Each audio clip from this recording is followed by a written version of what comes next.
이재명 대통령은 관세 협상이란 큰 산을 넘었지만 우리 앞엔 여전히 많은 과제가 놓여 있다는 말로 국무회의에 문을 열었습니다.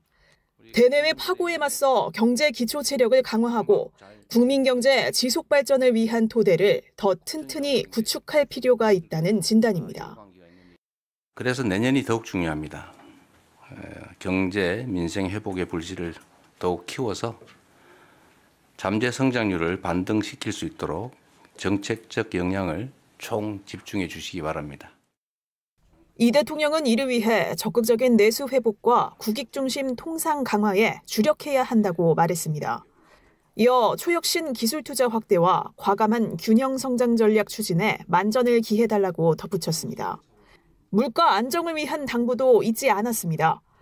이 대통령은 김장철을 앞두고 배추와 무 등 채소류 가격은 안정됐는데 다른 상품 가격은 오름세를 보이고 있다며 선제 수급 관리에 만전을 기하고 유통구조 개선안도 속도감 있게 추진하라고 주문했습니다. 특히 가격은 그대로인데 용량을 줄여 소비자를 기만하는 슈링크플레이션을 막을 제도적 보완책을 서둘러 마련하라고 지시했습니다. 문화체육관광부의 공연, 스포츠 경기 안표 거래 근절 방안을 보고받은 뒤에는 형사처벌보단 과징금을 더 높이는 안을 검토하라고 주문했습니다. 보상금 개념으로 안표 판매를 고발한 신고자에게 과징금 부과액 일부를 지급하는 방안도 제시했습니다. 형사처벌을 없애고 과징금 액수를 키우는 게 더 효과적이라면서 신고 포상금 제도 도입도 고려할 것을 지시했습니다. 이 대통령은 끝으로 우리 사회에서 인종과 출신을 두고 시대착오적 차별과 혐오가 횡행하고 있는데 특히 SNS에서 특정 대상을 향한 혐오 표현이 무차별적으로 유포되고 있음을 우려했습니다. 이 대통령은 이런 행위가 표현의 자유를 넘어서는 명백한 범죄 행위인 만큼 처벌 장치를 신속히 마련해야 한다며 엄정한 처벌을 위해 경찰의 역할이 중요하다고 말했습니다. 이재명 대통령이 주재한 국무회의에서 김민석 국무총리가 헌법 존중 정부 혁신 TF 구성을 제안했습니다. 지난해 비상계엄에 협조한 공직자를 내부 조사하고 인사 조치를 내리겠다는 취지입니다. 김 총리는 내란 청산이 장기화되면서 국민 불신은 물론 공직사회 내부 불만이 커진다며 신속한 조사의 필요성을 강조했습니다. 이 대통령은 당연히 해야 할 일이라고 맞받았습니다. 그러면서 특검도 조사를 하고 있지만 여기에 의존할 일이 아니라고 말했습니다. 내란에 관한 문제는 이제 특검에서 수사를 통해 형사처벌을 하고 있는 건데 내란에 관한 책임은 이제 관여 정도에 따라서 이제 형사처벌을 할 사안도 있겠고 또는 행정 책임을 물을 사안도 있고 또는 인사상 문책이나 또는 뭐 인사 조치를 할 정도의 낮은 수준도 있기 때문에 필요할 것 같습니다. 앞서 이 대통령은 지난달 국무회의에서도 내란 가담 정도가 경미하더라도 해당 인사를 승진시키는 건 말이 안 된다고 지적한 바 있습니다. 김 총리는 신설될 TF가 내년 1월까지 조사를 마치고 2월 13일까지 후속 인사 조치를 마무리하겠다는 속도감 있는 계획을 보고했습니다. 협조한 공직자를 대상으로 신속한 내부 조사를 거쳐서 합당한 인사 조치를 할 수 있는 근거를 확보하는 것을 임무로 하려고 합니다. TF는 한편 조사 과정에서 내란 저지나 지연을 위한 공적이 밝혀질 경우 포상 등을 추진하는 방안도 검토할 방침입니다. 이재명 대통령이 오는 14일 경기 북부에서 주민 200명과 함께 6번째 타운홀 미팅을 합니다. 이 대통령은 SNS를 통해 타운홀 미팅 개최 소식을 알리며 지역 발전을 가로막아온 미군 반환 공여지 개발 문제 등 주민들이 겪고 있는 불합리한 문제들을 직접 들려달라고 전했습니다. 이 대통령은 이어 이번 타운홀 미팅은 국민과 정부가 각자의 위치에서 문제를 함께 풀어가는 귀한 소통의 장이 될 거라며 더 살기 좋은 경기 북부를 만들기 위해 지혜를 모아달라고 덧붙였습니다.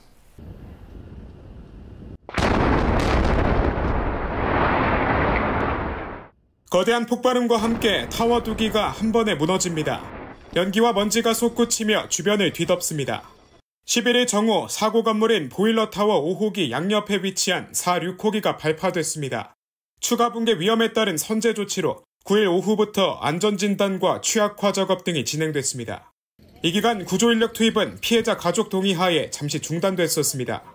매몰돼 있는 분도 그렇지만 구조대원들이 작업을 하다가 4호기나 6호기가 또 그렇게 무너지거나 이런 일이 생기면 정말 엎친 데 덮친 격이 될 수도 있으니까 합리적인 결정 같기는 해요.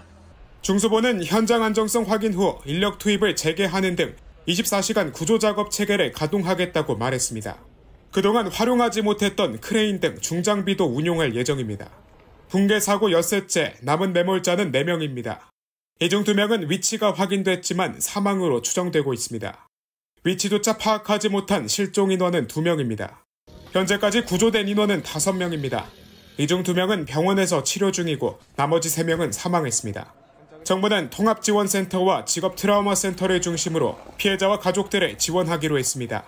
고용노동부는 수색작업 종료 후 사고 원인을 조사하겠다면서 중대재해처벌법 위반 여부도 함께 확인하겠다고 밝혔습니다. 올 하반기 경제 전망을 발표한 KDI는 올해 국내 총생산 경제 성장률 전망치를 0.9%로 내다봤습니다. 상반기 0.8%보다 0.1%포인트 증가한 것으로 불확실한 대내외 여건 속에서도 소비를 중심으로 완만한 경기 개선 흐름을 보일 것이라고 설명했습니다. 3, 4분기에 아주 이제 큰 폭으로 이렇게 성장을 했고 거기에 그 정부의 그 재정 지원, 소비 쿠폰이라든지 이것이 아주 좀 집중되었던 그런 측면이 있습니다. 내년도 우리나라 경제 성장률 전망치는 1.8%로 제시했습니다. KDI는 수출 증가세가 둔화하지만 시장금리 하락과 확장적 재정 정책에 힘입어 내수는 회복세를 이어갈 것이라고 설명했습니다. 민간 소비는 올해보다 높은 1.6% 증가하고 올해 마이너스 9.1%를 기록한 건설 투자는 2.2% 증가로 전환 예상했습니다. 수출은 미국의 관세 인상 영향으로 증가폭이 1.3%에 그칠 전망이지만 교역 조건이 개선돼 경상수지는 대규모 흑자 추세를 이어갈 것으로 분석했습니다. 또한 소비자 물가는 내수 회복에도 불구하고 국제유가 하락 영향으로 올해 1.2%와 비슷한 2% 상승에 그칠 것으로 전망했습니다. KDI는 내수 회복세에 따라 고용 여건이 완만히 개선되겠지만 인구 구조 변화로 취업자 수 증가폭은 올해보다 줄어든 15만 명 수준에 그칠 것으로 내다봤습니다. 구조적 요인으로 실업률은 2.8%의 낮은 수준을 유지할 것으로 전망했습니다. 한편 KDI는 앞으로 통상 불확실성과 환율 변동성이 우리 경제의 주요 위험 요인으로 작용할 수 있다고 지적했습니다. 글로벌 무역 갈등, 미국과의 투자협정 체결에 따른 자금 조달 불확실성 등으로 환율과 주가의 변동성이 확대될 수 있기 때문에 주요 금융기관의 리스크를 면밀히 점검하는 한편 필요시 적시에 안정화 조치를 시행할 필요가 있겠습니다. 특히 미국의 광범위한 관세 부과 결정과 법적 이슈에 따라 수출 환경이 급격히 악화될 가능성이 있다고 경고했습니다. 관세청은 이달 1일에서 10일 수출액이 158억 달러로 지난해 동기보다 6.4% 증가했다고 밝혔습니다. 품목별로는 반도체 17.7%, 승용차 16.2% 늘었고 석유 제품은 14% 줄었습니다. 국가별로는 중국과 미국으로의 수출이 각각 11.9%, 11.6% 증가한 반면 베트남은 11.5% 감소했습니다. 같은 기간 수입은 170억 달러로 8.2% 늘었고 무역 수지는 12억 달러 적자를 기록했습니다. 국가데이터처의 올해 사회조사 결과 19세 이상 국민의 71.5%가 노후를 준비하고 있는 것으로 나타났습니다. 2011년 관련 통계 개편 이래 가장 높은 수치입니다. 준비 방법은 국민연금, 예금과 적금, 공무원과 군인, 사학연금 등 직역연금 순으로 조사됐습니다. 연금이 약 70%를 차지했는데 사실상 노후 대비가 연금에 의존하고 있는 겁니다. 60세 이상 고령자의 34.4%는 소득 창출, 다시 말해 일을 하며 노후를 보내고 있다고 답했습니다. 고령자 5명 중 4명이 본인과 배우자가 생활비를 직접 벌고 있다고 응답했는데 2011년 이후 가장 높았습니다.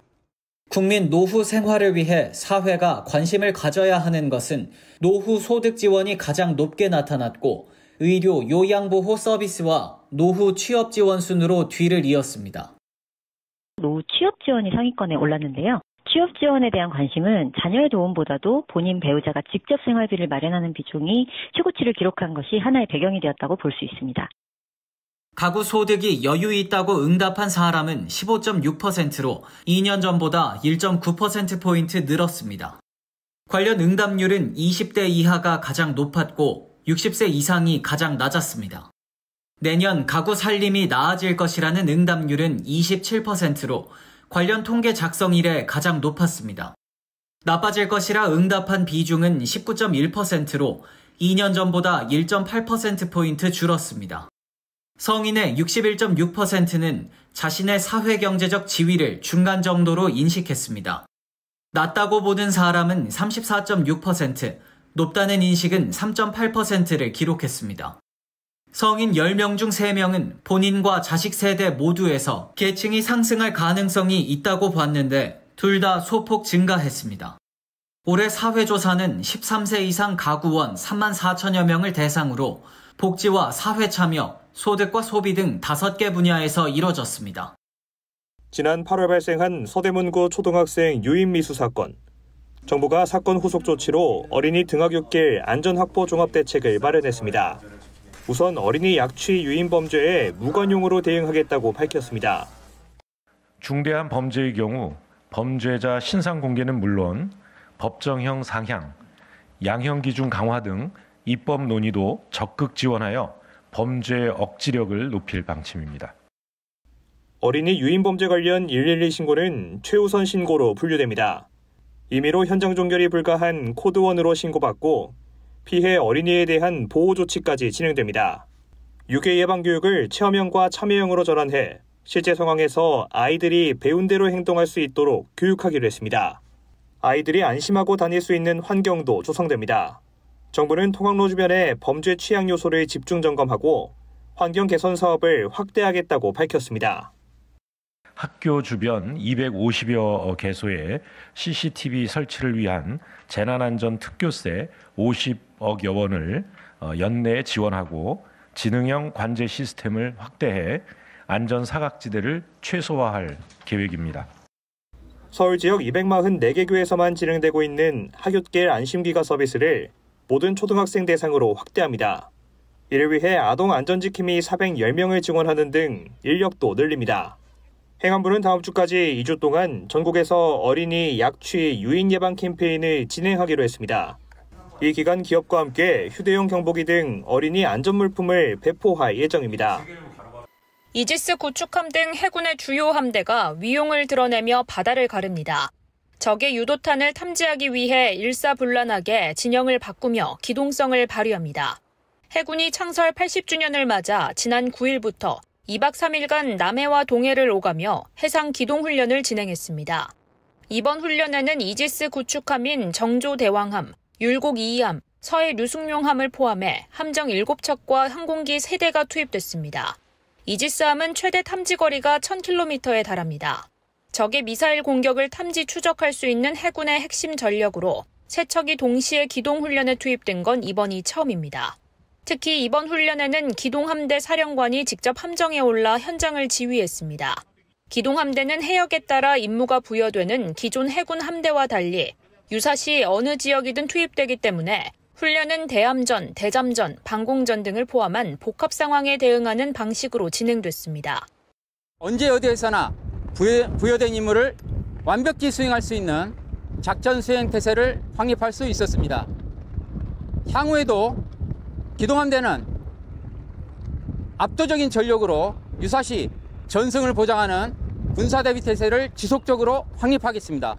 이와 함께 탄도미사일 탐지 추적 훈련을 실시해 해상 기반 한국형 삼축체계 작전 수행 능력도 키웠습니다. 기동 군수 지원 작전 훈련도 병행해 함대급 해군 전력이 임무 해역에서 작전을 이어갈 수 있는 임무 수행 능력을 확인했습니다. 해군은 실전 같은 훈련을 통해 확고한 군사 대비 태세를 지속 확립하겠다고 밝혔습니다. 한국의 고정밀 지도를 해외 서버로 가져갈 수 있게 해달라는 구글의 요청은 이번이 3번째입니다. 1대 5천 축척의 고정밀 지도 데이터가 있어야 한국에서도 제대로 된 길 안내 서비스 등을 수행할 수 있다는 겁니다.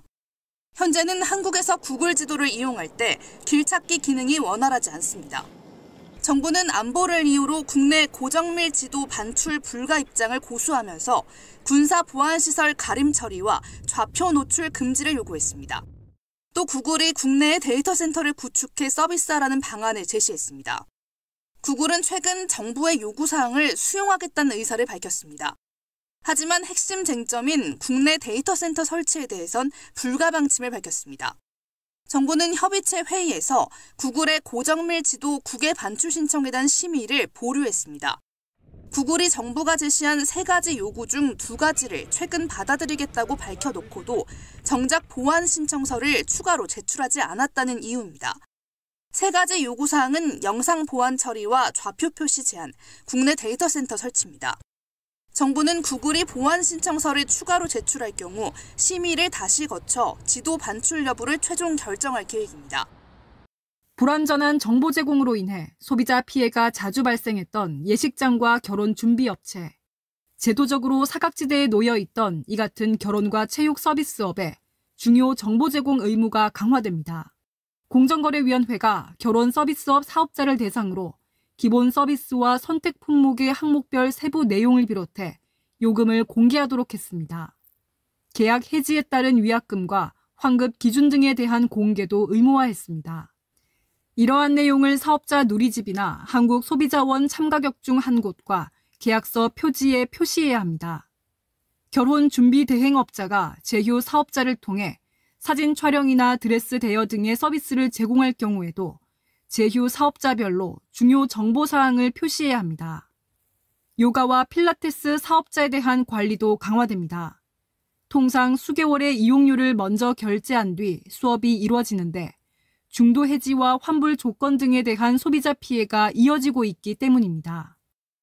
환불 안 된다. 이번 이벤트라서 환불 안 된다는 말만 했고 그 66만 원에서 26만 원만 준다는 거예요. 한 달도 안 달려 싶은 상태거든요.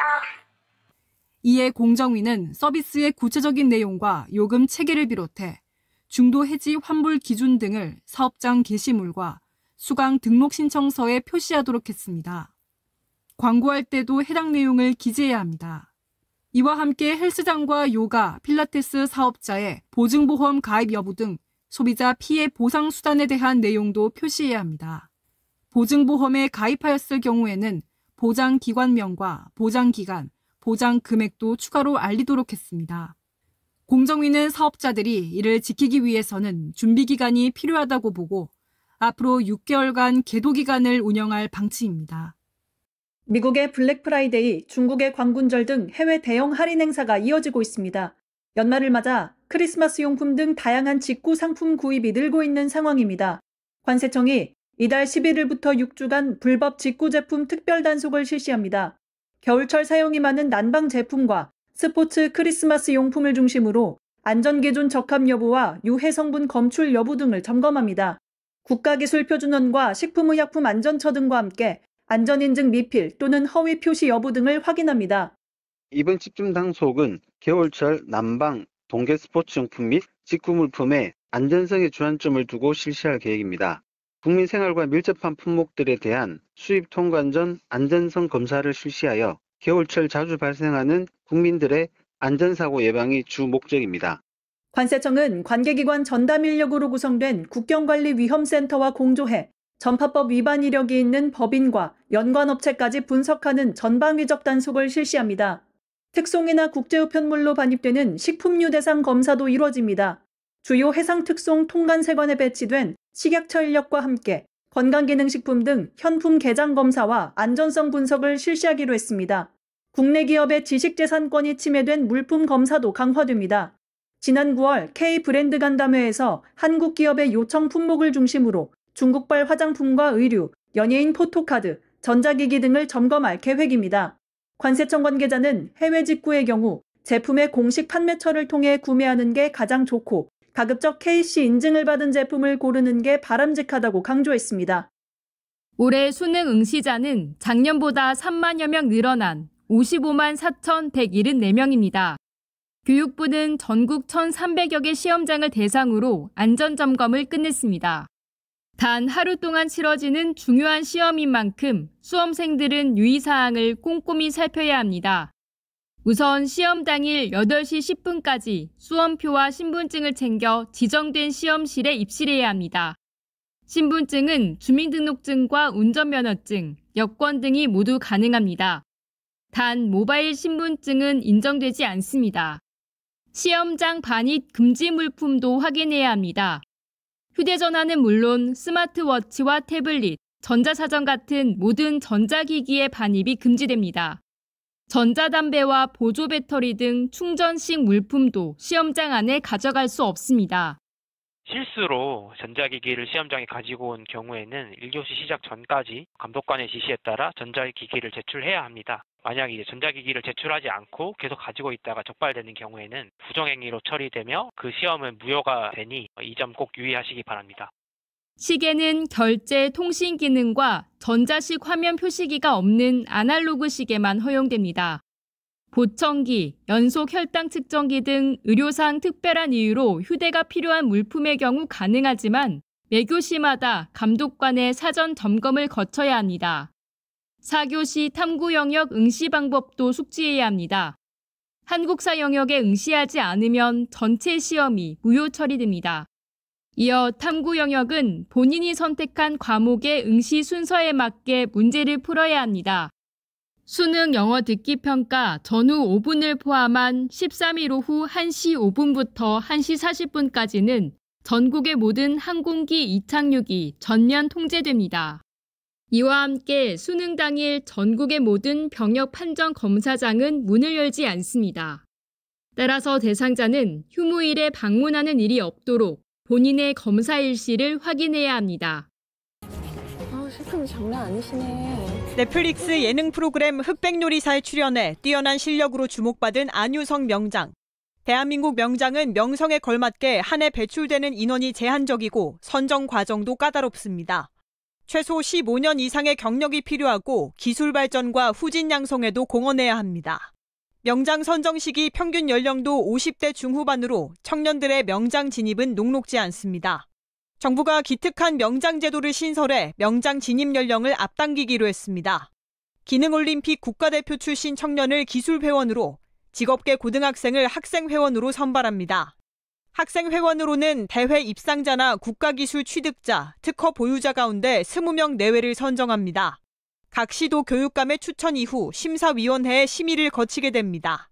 이들이 졸업 후 곧바로 직업전선에 뛰어든다면 30대의 명장이 되는 것도 불가능하지는 않습니다. 처음부터 이제 이런 길이 있고 이런 서류들을 이렇게 준비하는 거고 이런 식으로 뽑고 있어 이런 것들을 안내를 해드리면 그 15년을 채워가는 과정에서도 그러한 일들을 하실 수 있어서 선정 연령이 낮아질 수 있는 거죠. 기특한 명장으로 선발되면 증서 수여와 함께 각종 연수와 교육 기회가 제공됩니다. 명장과 1대1 진로 상담은 물론 대한민국 명장회의 각종 활동에도 참여할 수 있습니다. 소정의 강사료를 지급받고 학생들을 위한 진로교육 강사로도 활동하게 됩니다. 무엇보다 향후 명장 선정 시 가점이 부여됩니다. 정부는 이달 중 시도 추천을 받아 연말에 올해 기특한 명장을 선정할 계획입니다. 모집 관련 사항은 한국산업인력공단을 통해 안내받을 수 있습니다.